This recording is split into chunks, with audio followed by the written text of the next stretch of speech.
Salve a tutti, adesso risolviamo delle equazioni secondo grado dove manca o il termine b o il termine c e quindi si possono risolvere più brevemente senza ricorrere alla formula.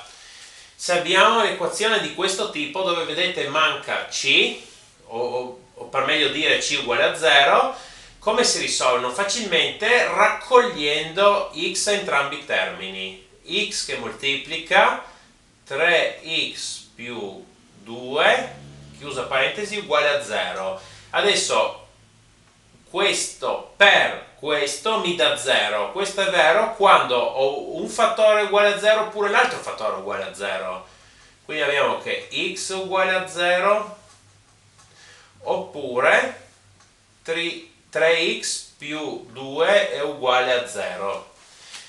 Allora, qui dobbiamo ancora risolvere 2, lo portiamo dall'altra parte che diventa un meno 2, 3x è meno 2, dobbiamo dividere con 3 e quindi x è meno 2 terzi e queste sono le nostre due soluzioni, x1 e x2.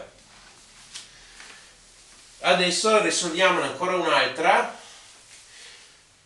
5x al quadrato meno 20 uguale a 0 e come vedete qui manca il termine b, ovvero b uguale a 0.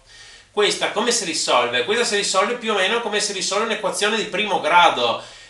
Dobbiamo isolare x al quadrato e poi fare la radice quadrata.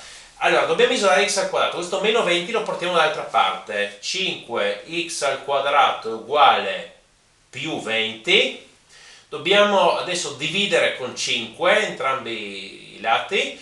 X al quadrato è 20 fratto 5, ma 20 diviso 5 fa 4, allora x al quadrato è uguale a 4 e adesso dobbiamo fare la radice quadrata, però abbiamo due soluzioni, ricordiamocelo, la radice quadrata è 4 e 2, comunque qui abbiamo come soluzioni x1 è 2 e x2 è meno 2, entrambi al quadrato mi danno 4, quindi è più breve risolvere così, non serve utilizzare la formula.